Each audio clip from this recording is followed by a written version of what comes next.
আমরা তারকে এখানে বিপুল ভোট দিব এবং তারা আমাদের যদি আমাদের এমপি হয় মন্ত্রী হবে তার ঠাকুরকে আলাদিনের তেলাকের মতো আমাদের বিশ্ববিদ্যালয় করে দেবে, মেডিকেল কলেজ করে দেবে, আমাদের ভুল্লি উপজেলা করে দেবে, দুইয়া উপজেলা করে দেবে। আমরা তাদের কাছে সব পাবো, তার বিমানবন্দর করে দেবে। এগুলো তাকে বলতে হবে না, আমাদের আপনারা যা যা দাবি আছে তা সব পূরণ করে দেবে। আমরা তাকে আলাদিনের তেলাক পাচ্ছি।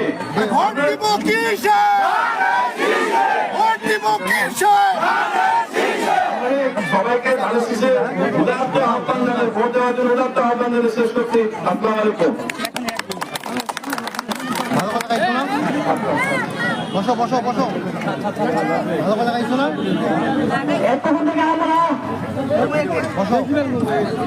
এখন আমাদের মাঝে বক্তব্য রাখবেন বাংলাদেশের জাতীয়তাবাদী দলের সম্মানিত মহাসচিব এবং ঠাকুরগাঁও প্রার্থী প্রতীকে সম্মানিত নেতা আমাদের মির্জা ফখরুল ইসলাম আলমগীর স্যার। স্যার চালু করলে বলে যাবো, বলে যাবো, পরে বলে যাবো, স্যার বলে যাবো।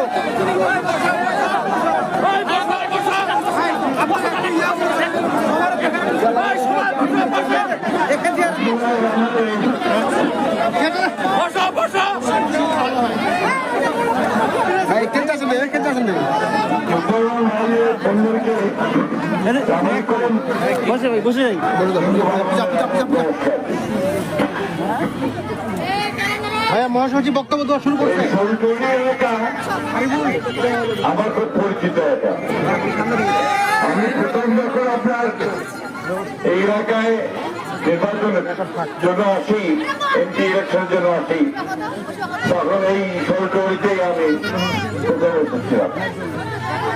আমাদের তাজুর আব্বা তখন এই এলাকার চেয়ারম্যান মেম্বার ছিলেন, সভাপতি ছিলেন বিএনপি।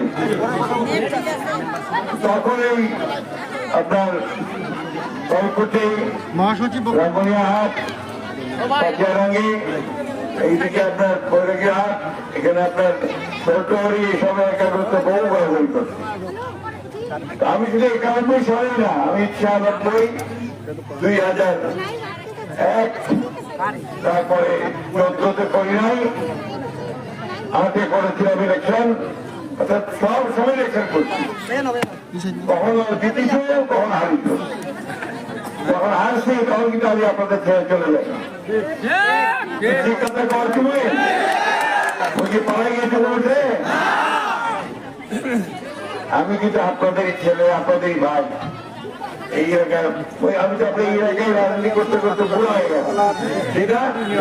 আমার ছাত্র সব রাজুর শামীম আমার ছাত্র, এরাই এখন বুড়া হয়ে যাচ্ছে। আমি কি আমাদের আছি অনেক অনেক রাত্রি আছে, হাসতেছে, আসলেও অনেক বয়স যাওয়ার কত চিন্তা করতে পারে না। বয়স কত হয়েছে পারলেন? 78 বছর বলতে।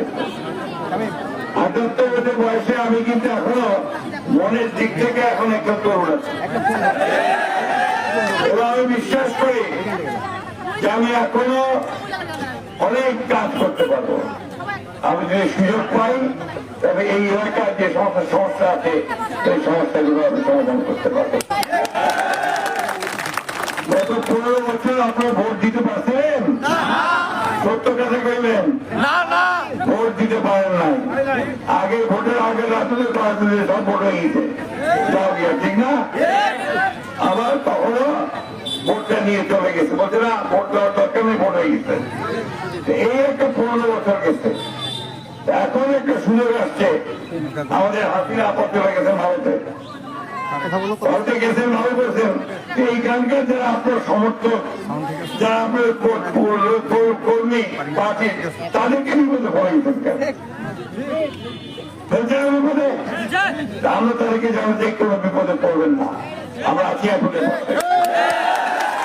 আমরা যারা অন্যায় করছে তাদের শাস্তি হবে, যারা অন্যায় করেনি তাদের কোনো শাস্তি হয়নি, আমরা কোনো শাস্তিও দেখতে পাবো না।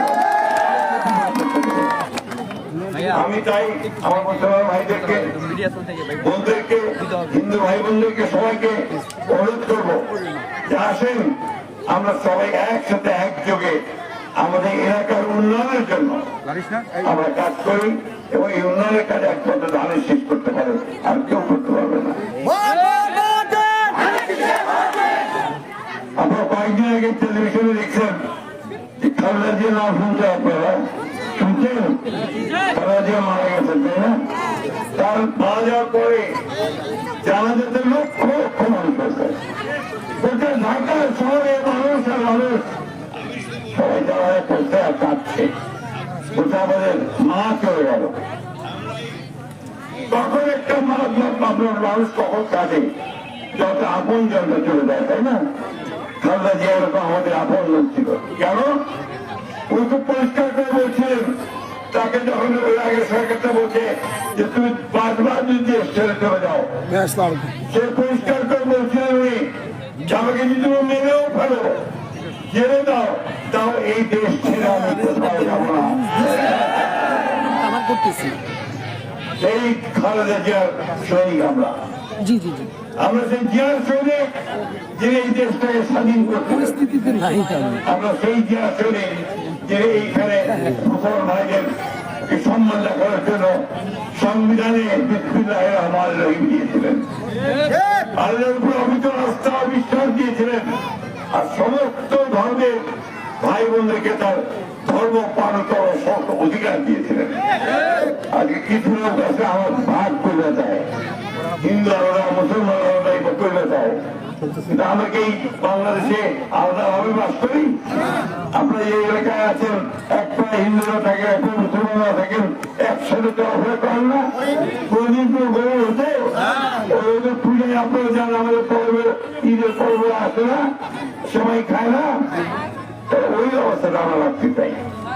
আমরা এখানে হিন্দু, মুসলমান, বৌদ্ধ, খ্রিস্টান সবাই একসাথে আমাদের দেশটাকে গড়ে তুলতে চাই বন্ধুগণ, এবং সকলকে সমান নিরাপত্তা দিতে চাই। আমি হিন্দু ভাই বোনদেরকে খুব পরিষ্কার করে বলতে চাই, আপনাদের একটা জিনিস খুব আপনারা চিন্তা করেন, কে নিরাপত্তা। আপনাদের উপর যেন কেউ অন্যায় অত্যাচার না করে, কেউ যেন জমিতে গিয়ে হাত না দেয়, কেউ যেন মন্দিরে গিয়ে হাত না দেয়, ঠিক না? আমরা সেখানে নিশ্চিত করবো কেউ সেটা করতে পারবে না। বন্ধুগণ, মুসলমানদেরকে অনুরোধ করবো আগে যেমন একই সঙ্গে হিন্দু, মুসলমান, বৌদ্ধ, খ্রিস্টান একসাথে একজোট হয়ে দেশ তৈরি করতেন, এলাকা তৈরি করতেন, সমাজ তৈরি করতেন, এখন অবশ্যই একইভাবে তৈরি করবেন। কি ঠিক আছে তো? আমরা স্কুল তৈরি করেছি, এর আগে অনেকগুলো স্কুলে বিভক্ত হয়েছে। কি সব স্কুল হয়ে গেছে? কয়টা? সব স্কুল করছে কে করছে? বিএনপি করছে। বলো না কেন? আরে আমি করছি যায় না, সব তো আপনার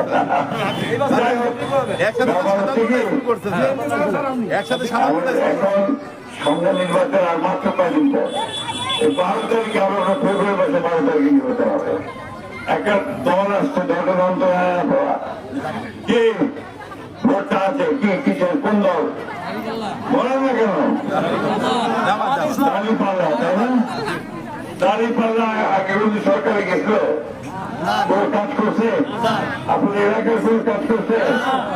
আমরা কাজ করছি, পরীক্ষিত দল আমরা সবার কাছে গিয়ে ভোট আমরা ভোট দিয়েছেন, সে ভোটই কাছে সরকারে গিয়ে আমরা কাজ করছি। এই যে ডিপ টিউবওয়েল হয়েছে না, আছে ডিপ টিউবওয়েল, পানি পাচ্ছেন না, ফসল ফলাচ্ছেন না, এটা কিন্তু আমাদের সরকারের আমরা করেছিলাম। ভোটটা চাষের জমিকে ভোটটা আমার নিয়ে আমি ভোটটা নিয়ে আসছি। এই যে মুরগির ফার্ম গুলা আমাদের কালী ফার্মের, এগুলো সব আমরাই নিয়ে আসছিলাম। তাই বন্ধুগণ, আমি আপনাদেরকে যেটা বলতে চাই, আমরা আরো কাজ করতে চাই, আমরা নতুন স্কুল করতে চাই, রাস্তাঘাট করতে চাই, হাসপাতাল করতে চাই, ছেলে মেয়েদের চাকরির ব্যবস্থা করতে চাই। আমরা মেয়েদেরকে ক্লাস 12 পর্যন্ত ম্যাডাম বিনা বেতনে পড়াশোনার সুযোগ করে দিয়েছিল। এবার আমরা যারা গ্রাজুয়েশন করতে পারে, মেয়েরা যারা চাকরি করতে পারে, তার সকল ব্যবস্থা আমরা করতে চাই।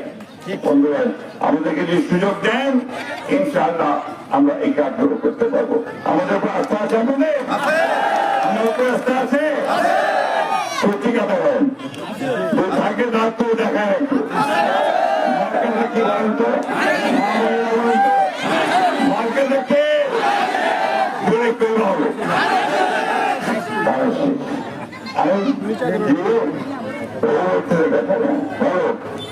ইনশাল্লাহ আমরা সবাই একজোট হয়ে ধানের শেষে ভোট দেবেন।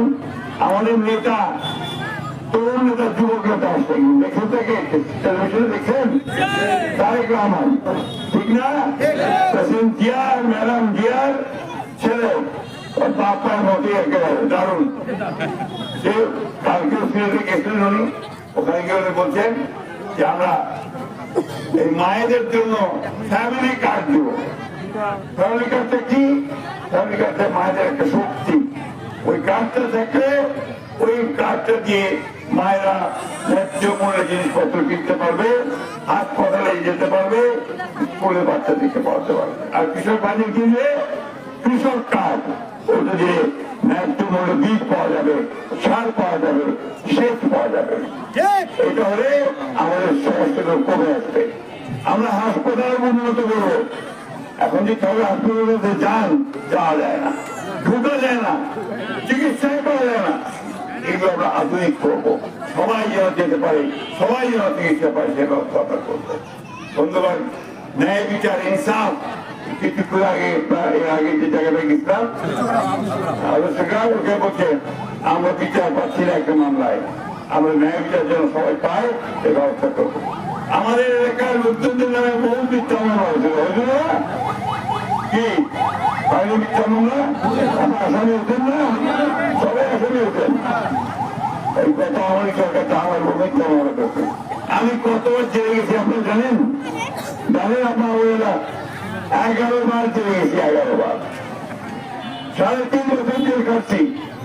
একটা মাত্র কারণ যে আমি ভোটের অধিকারটা নেওয়ার জন্য আন্দোলন করছি, সংগ্রাম।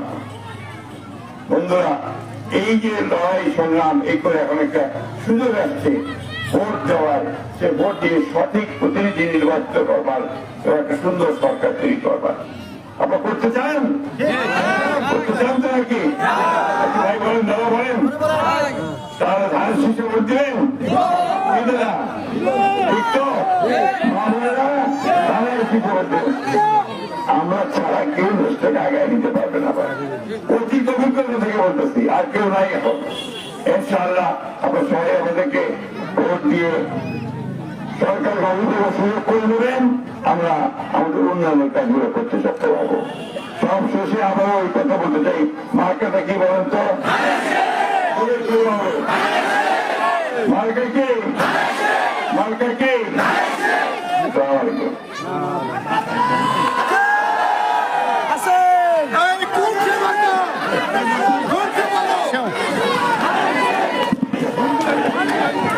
ছবি ছবি